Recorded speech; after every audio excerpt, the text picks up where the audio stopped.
సావిత్రిబాయి పూలే 129వ వర్ధంతిని పురస్కరించుకొని మహబూబాబాద్ జిల్లా గూడూరు మండల కేంద్రంలోని మాచర్ల గ్రామంలో బేతంచెల్ల పాఠశాలలో ఘనంగా నిర్వహించారు.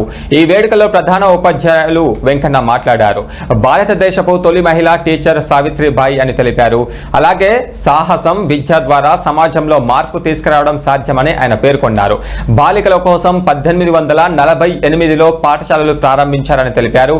ఈ కార్యక్రమంలో ఉపాధ్యాయులు రేగ సాంబయ్య, సుంచ లక్ష్మయ్య, అంగన్వాడీ టీచర్ తిరుపతమ్మ, ఆయా పూలమ్మ, విద్యార్థులు తదితరులు పాల్గొన్నారు.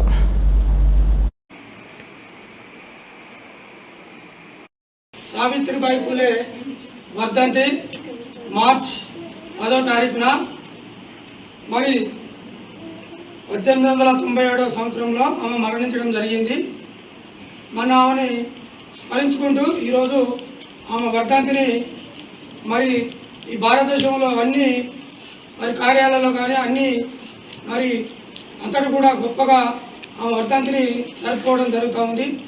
మరి ఈరోజు కూడా మన పాఠశాలలు కూడా మరి సావిత్రిబాయి పూలే వర్ధంతిని కూడా జరుపుకుంటున్నాము.